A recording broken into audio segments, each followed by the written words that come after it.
ഈശോമിശിഹായിക്ക് സ്തുതിയായിരിക്കട്ടെ.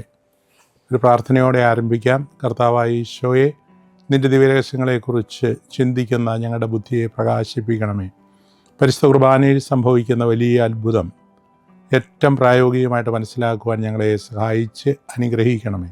പിതാവും പുത്രനും പരിശുദ്ധ റൂഹായുമായ സർവേശ്വര എന്നേക്കും ആമേൻ. സ്നേഹമുള്ളവരെ, നമ്മുടെ പഠനത്തിൻ്റെ ഭാഗമായിട്ട് ഇന്ന് നമ്മൾ കാണുവാൻ പോകുന്നത് അനാഫ്രയെക്കുറിച്ചാണ്. അനാഫ്രയെക്കുറിച്ചുള്ള നമ്മുടെ ഈ പഠനം സ്ഥാപന വചനങ്ങളെ അടിസ്ഥാനമാക്കിയാണ് ഇന്ന് നടത്തുന്നത്. അനാഫ്ര എന്ന വാക്കിൻ്റെ അർത്ഥം ഉയർത്തൽ. ഈ ഉയർത്തൽ എന്താണെന്നൊരു പക്ഷെ നമുക്ക് ചിന്തിക്കാം. നമ്മൾ കാണുന്നു, കർത്താവിൻ്റെ മഹത്വീകരണം അനുഭവിക്കുന്നു, അറിയുന്നു. അതോടൊപ്പം തന്നെ നമ്മുടെ വിശുദ്ധീകരണം സംഭവിക്കുന്നു. ശരിക്കും ദൈവമേഖലയിലേക്ക് തമ്പുരാൻ്റെ കൂടെ നമ്മളായിത്തീരുന്ന ഒരനുഭവത്തിലാണ് പരിശുദ്ധ കുർബാന അർപ്പണം എത്തി നിൽക്കേണ്ടത്. വത്തിക്കാൻ കൗൺസിൽ 2 ലക്ഷ്യങ്ങളാണ് പറയുന്നത് കുർബാനയുടെ. ഒന്ന്, ഗ്ലോറിഫിക്കേഷൻ ഓഫ് ഗോഡ്, ദൈവത്തിൻ്റെ മഹത്വീകരണം. 2, മനുഷ്യൻ്റെ വിശുദ്ധീകരണം. ഇത് രണ്ടുമാണ് ഇവിടെ സംഭവിക്കുന്നത്. അനാഫ്രയ്ക്ക് കൂദാശ എന്നും പറയും. കൂദാശ എന്ന വാക്കിൻ്റെ അർത്ഥവും നമുക്കറിയാം. വിശുദ്ധീകരിക്കുന്ന കർമ്മമാണത്. ഇവിടെ പൗത്രീകരിക്കപ്പെടുന്നത്, വിശുദ്ധീകരിക്കപ്പെടുന്നത് തിരുശരീരവും തിരുരക്തവുമായി തീരുന്ന അപ്പവും വീഞ്ഞുമാണ്. പൗത്രീകരിക്കപ്പെടുകയാണ്, രൂപാന്തരീകരണം സംഭവിക്കുകയാണ്. വാസ്തവത്തിൽ ഇത് സംഭവിക്കുന്നത് അപ്പത്തിൻ്റെ ശുശ്രൂഷയിലാണ്. നാം പഠിച്ചിരുന്നല്ലോ, കുർബാനയുടെ പ്രധാനപ്പെട്ട 2 ഭാഗം: വചനത്തിൻ്റെ ശുശ്രൂഷ, അപ്പത്തിൻ്റെ ശുശ്രൂഷ. അപ്പത്തിൻ്റെ ശുശ്രൂഷയിലാണ് ഈ അവിടെ സമർപ്പിക്കപ്പെട്ടിരിക്കുന്ന കർമ്മവസ്തുക്കൾക്ക്, അപ്പത്തിനും വീഞ്ഞിനും വലിയ മാറ്റം സംഭവിക്കുന്നത്. ഈ മാറ്റം സംഭവിക്കുന്നത് കൃതജ്ഞതാ പ്രാർത്ഥനയിലൂടെയാണ്. യൗക്കരീസ്ത്യ, അതെ, താങ്ക്സ് ഗിവിങ്, കൃതജ്ഞതാ പ്രാർത്ഥനയിലൂടെയാണ്. ഇത് മനസ്സിലാക്കുവാനായിട്ട് നമുക്ക് ഏറ്റവും സഹായമായിട്ടുള്ളത് കുർബാന എന്താണെന്ന് ആദിമസഭയിൽ തന്നെ പറഞ്ഞു പഠിപ്പിച്ചിരുന്ന, അതിനുവേണ്ടി ഉപയോഗിച്ചിരുന്ന സ്ഥാപന വചനങ്ങളാണ്. ഇത് നമുക്കറിയാം, സമാന്തര സുവിശേഷങ്ങളിലെല്ലാം ഉണ്ട്. കൊറിന്തോസിലെ സഭയ്ക്ക് പൗലോസ് എഴുതിയ ലേഖനം 11-ാം അധ്യായത്തിലും നമുക്ക് ഇത് കാണുവാൻ സാധിക്കും. താൻ ഏൽപ്പിച്ചു കൊടുക്കപ്പെട്ട രാത്രിയിൽ എന്താണ് സംഭവിച്ചത്? പരിശുദ്ധ കുർബാനയെക്കുറിച്ച് പഠിക്കുമ്പോൾ സംഭവിച്ച കാര്യങ്ങൾ 7 പ്രവർത്തികളായിട്ട് ഈ സ്ഥാപന വചനങ്ങളിൽ നമുക്ക് കാണാനായിട്ട് സാധിക്കും. പ്രവർത്തികളാണ്.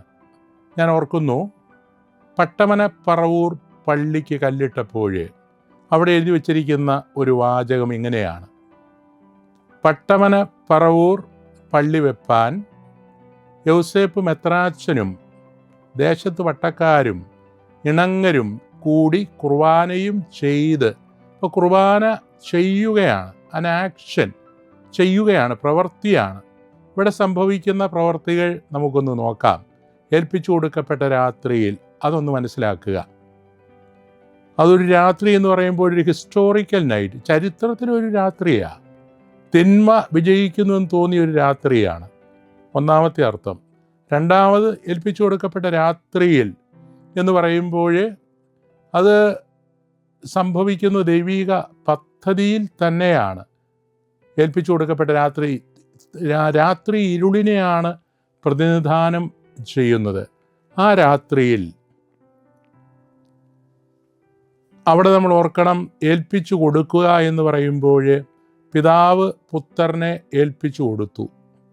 യോഹന്നാൻ 3:16 കൃത്യമായിട്ട് നമുക്കറിയാം, തന്നെ വിശ്വസിക്കുന്ന ഒരുവൻ നശിച്ചു പോകാതിരിക്കേണ്ടതിന് തൻ്റെ ഏകജാതനെ നൽകുവാൻ തക്കവണ്ണം ദൈവം ലോകത്തെ അത്രമാത്രം സ്നേഹിച്ചു, പിതാവ് ഏൽപ്പിച്ചു കൊടുത്തു. ഇനി ശത്രുക്കൾ ഏൽപ്പിച്ചു കൊടുത്തു. യൂദാസ്, പരീശയർ, പൗരമുഖ്യന്മാർ, നിയമജ്ഞർ, പുരോഹിതന്മാർ, അവരെല്ലാവരും കൂടി ഏൽപ്പിച്ചു കൊടുത്തു. ഇതെല്ലാം പ്രധാനപ്പെട്ട ഏൽപ്പിക്കൽ ഈശോ സ്വയം ഏൽപ്പിച്ചു കൊടുത്തു. ആ രാത്രിയിൽ എന്താണ് സംഭവിച്ചത്? 7 പ്രവർത്തികൾ. നിർമ്മലമായ തൃക്കരങ്ങളിൽ അപ്പമെടുത്തു. ഒന്നാമത്തെ കാര്യം ആ തൃക്കരത്തിൻ്റെ ഒരു വിശദീകരണമാണ്. നിർമ്മലമായ തൃക്കരങ്ങൾ, പാപമെന്തെന്ന് അറിയാത്തവൻ്റെ ആ തൃക്കരങ്ങളിൽ അപ്പമെടുത്തു. അപ്പം ശരീരമായി തീരുകയാണ്.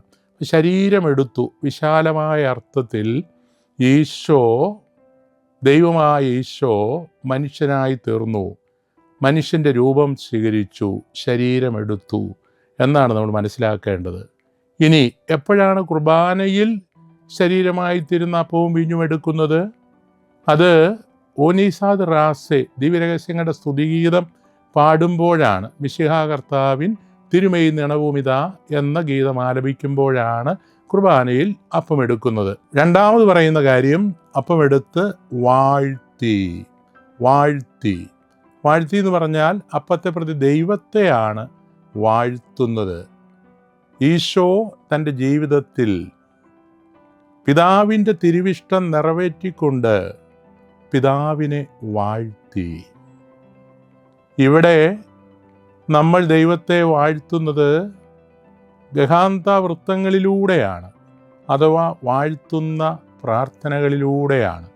ആ വാഴ്ത്തുന്ന പ്രാർത്ഥനകൾ ചൊല്ലിക്കൊണ്ടിരിക്കുമ്പോൾ തന്നെയാണ് നാം എന്താണ് ചെയ്യുന്നത് എന്ന് ഈ സ്ഥാപക വചനങ്ങൾ വഴി നമ്മൾ അനുസ്മരിക്കുന്നത്. വാഴ്ത്തി. മൂന്നാമത്തെ കാര്യം, വിഭജിച്ചു. ഈശോയുടെ ജീവിതം മുഴുവൻ വിഭജിക്കുകയായിരുന്നു, മറ്റുള്ളവർക്ക് വേണ്ടി മുറിക്കപ്പെടുകയായിരുന്നു. അതെ, നമ്മൾ കുർബാനയിൽ മുറിക്കുന്നത് വിഭജന ശുശ്രൂഷയിലാണ്. നാലാമത്തെ കാര്യം, കൊടുത്തു. ഈശോ തൻ്റെ ജീവിതം പരിപൂർണമായിട്ട് പിതാവിൻ്റെ മുൻപിൽ ലോകത്തിലെല്ലാ മനുഷ്യനും രക്ഷപ്പെടുന്നതിന് വേണ്ടി കാൽവരിയിൽ പൂർണ്ണമായിട്ട് സമർപ്പിച്ചു. അവസാന തുള്ളി രക്തം വരെ നൽകി. അങ്ങനെയാണ് ഈശോ കൊടുത്തത്. ഇവിടെ പരിശുദ്ധ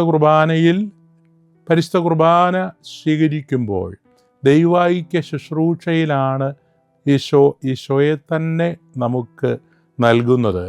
ഇതിനോട് ചേർന്ന് പോകുന്ന 3 പ്രവൃത്തികളാണ് കാസ എടുത്തു, വാഴ്ത്തി, കൊടുത്തു. ഈ വിശദീകരണം ഇവിടെയും നമുക്ക് ഉപയോഗിക്കാവുന്നതാണ്.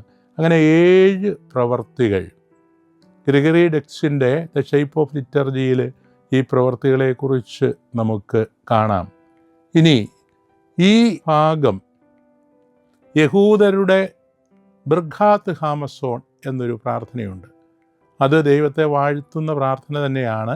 ആചാരപരമായ ഭക്ഷണം കഴിക്കുമ്പോൾ അവർ പ്രാർത്ഥിച്ചിരുന്നു. ബറാക്ക പ്രയേഴ്സ്, വാഴ്ത്തുന്ന പ്രാർത്ഥനകൾ. നമ്മുടെ കുർബാന നമുക്കറിയാം സമർപ്പണമാണ്. ഈശോ പരിപൂർണമായിട്ട് പിതാവിന് സമർപ്പിക്കുകയാണ്. നമ്മൾ കുർബാനയിൽ ഈശോയ്ക്ക് സമർപ്പിക്കുകയാണ്. ഈ കുർബാനയിൽ ബിർഖാത്ത് ഹാമസോണിലെ വാഴ്ത്തുന്ന പ്രാർത്ഥനകൾ, അതിനോട് വളരെയധികം സാദൃമ്യം നമുക്ക് കാണാൻ സാധിക്കും. പ്രത്യേകിച്ച് 2, 3, 4 ഗഹാന്ത പ്രാർത്ഥനകൾ, വാഴ്ത്തുന്ന പ്രാർത്ഥനകൾ. ഈ ബിർഖാത്ത് ഹാമസോണിൻ്റെ പ്രാർത്ഥന 1 പ്രൈസ്, ദൈവത്തെ സ്തുതിക്കുന്നു. 2 താങ്ക്സ് ഗിവിങ്, ദൈവത്തിന് കൃതജ്ഞത അർപ്പിക്കുന്നു. 3 സപ്ലിക്കേഷൻ, യാചനാ പ്രാർത്ഥന, അതിനോടൊപ്പം തന്നെ മെമ്മോറിയൽ, അനുസ്മരണം. ഇതാണ് ബിർഖാത്ത് ഹാമസോണിൻ്റെ ഘടനയെങ്കിൽ അതേ ശൈലിയിൽ തന്നെ 2, 3, 4 ഗഹാന്ത പ്രാർത്ഥനകളിൽ ഈ ഒരു ചിന്ത, ദൈവത്തെ സ്തുതിക്കുന്ന, ദൈവത്തിന് കൃതജ്ഞത അർപ്പിക്കുന്ന, ദൈവത്തിൻ്റെ സന്നിധിയിൽ അവിടുത്തെ ദിവ്യരഹസ്യങ്ങൾ അനുസ്മരിച്ചുകൊണ്ട് അവിടുത്തോട് യാചിക്കുന്ന ആ ശൈലി ഇവിടെയും കാണാം. ചുരുക്കത്തിൽ ബിർഖാത്ത് ഹാമസോണിൻ്റെ യഹൂദ പ്രാർത്ഥനയുടെ അതേ ഘടന ഇവിടെ സ്വീകരിച്ചിരിക്കുന്നു എന്ന് പറയുമ്പോൾ ഓർക്കേണ്ട കാര്യം, നമ്മുടെ ഈ അനാഫറ ഏറ്റവും പുരാതനമായ അനാഫറയാണ്. ഏതാണ്ട് പഠിതാക്കൾ പറയും ഏകദേശം 250 AD 250 ഇത് രൂപപ്പെട്ടു എന്ന് പറഞ്ഞാൽ ബൈബിൾ രൂപപ്പെടുന്ന കാലത്ത് തന്നെ ഈ അനാഫറയും രൂപപ്പെട്ടു. ഇത് നമുക്ക് വലിയ ഒരു സമ്പത്താണ്. ദൈവത്തിൻ്റെ വെളിപ്പെടുത്തലിൻ്റെ അല്ലെങ്കിൽ വെളിപാടിൻ്റെ സുവിശേഷത്തിൻ്റെ വലിയ മൂല്യമുള്ള ഒരു സമ്പത്ത് പാരമ്പര്യം ഈ അനാഫ്ര വഴി നമുക്ക് ലഭിക്കുകയാണ്.